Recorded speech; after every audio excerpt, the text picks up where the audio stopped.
We have been hearing about the unshakable generation. These a couple of months, our church, in synchronization with the IFGF worldwide, our message is unshakable generation. Today, the message is about hope in the midst of difficulty.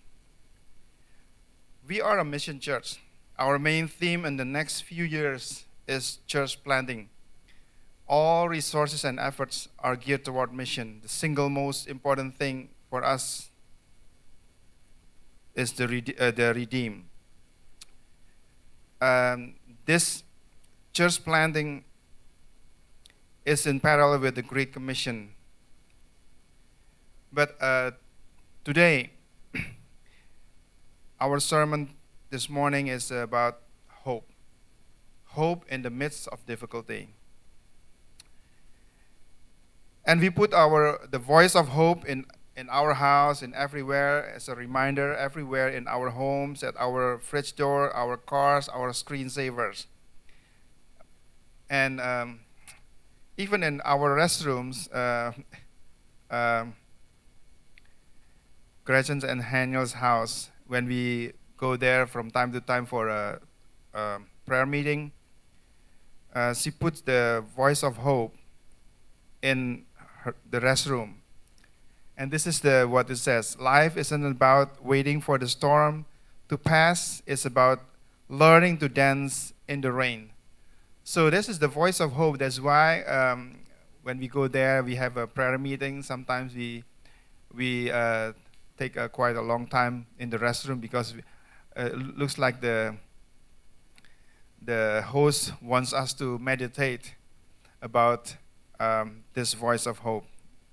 Life isn't about waiting for the storm to pass. It's about learning to dance in the rain. So when we are at the crossroad, we look to the Word of God for guidance. But I think this is the correct attitude. In fact, God says in Numbers 15:39, you will have these tassels to look at, and so you will remember at the commands of the Lord, that you may obey them and not prostitute yourself by going after the lusts of your own heart and eyes. Verse 14, then you will remember to obey all the commands and will be consecrated to our God. So this is the command of the Lord, that we have a remembrance to remember the Word of God. Currently, the world is seeing problem everywhere. This is in America and around the world. And even in the place where I work in a law firm, and as a DBA, database administrator, I have to issue, every day I have to issue what in a law firm, they have new clients, new matters, and new timekeepers. So we have new clients. Every day we receive clients, and every day we open new matters. Or in the law firm jargon, that is like a case. When we receive a new case, then we say that we open a new matters. So every day I issue a statement and then distribute it to all the managers, all the offices, about new matters, new clients, and new timekeepers. But lately, I don't have any new timekeepers. So one day, one of our managers in New York, he asked me, so what happened? Why we have new clients, new matters, but we don't have new timekeepers, no new employees? And I said, generally, corporate America is still on a hiring freeze. In a hiring freeze. We are still in an economy problem. If you have jobs today, don't take it lightly. Don't take it lightly. Don't take it for granted. You need to be thankful. You are the exceptions. Do not hesitate to go the extra mile, because when the management is looking for attrition, people who don't hesitate to go the extra mile are exempted. So, but if we just take it lightly, you will be the first on the chopping block. When we are at the crossroad, we look to the Word of God for guidance, right? People learning from the biblical history to see God's pattern. When Jacob's family was in the midst of famine, they looked for an Egyptian prince to buy grain.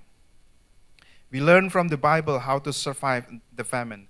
We are looking for wisdom and on how to handle our current situation. Every day we make decisions. The decision we made will affect the outcome, sometimes for years and years to come. And my personal testimony, we made a decision 19 years ago to come here to the United States after a prayerful thought, after a long prayerful thought. Thank God it was the right decision. However, I realized that it's not my decision, but it's God's guidance and God's providence. Today, we want to look at our forefathers, at our people in the Bible. When we look on the biblical history, we also looked at as a warning. Just as Jonah warned Nineveh, which are conditional upon man's action, and some are prophecies that will surely come to pass. That's why when Jonah was appointed by God to preach to the Nineveh, he complained to God, God, you are a God that full of mercy. I know that when I preach this, and you will forgive their sins, and you will not do whatever you plan to do. So Jonah complained towards God. But when you look for guidance, do not look for clairvoyance. Do not look for a fortune teller or wise man, like what Daniel said in Daniel 2:27. No wise man, enchanter, magician, or diviner can explain to the king the mystery he has asked about. But there is a God in heaven who reveals the mystery. He has shown King Nebuchadnezzar what will happen in days to come. Because our God is what I call OOO. Omnipresent, omniscient, and omnipotent. Psalm 119:89 said, Forever, O Lord, thy word is settled in heaven. Psalm 89:34, My covenant will I not break, nor alter the thing what is gone out of my lips. So God is omnipotent. He has the power to fulfill what he promised. He is omniscient. He knows what will be in the future, what is going to happen in the future. And he is omnipresent. He can be anywhere. It is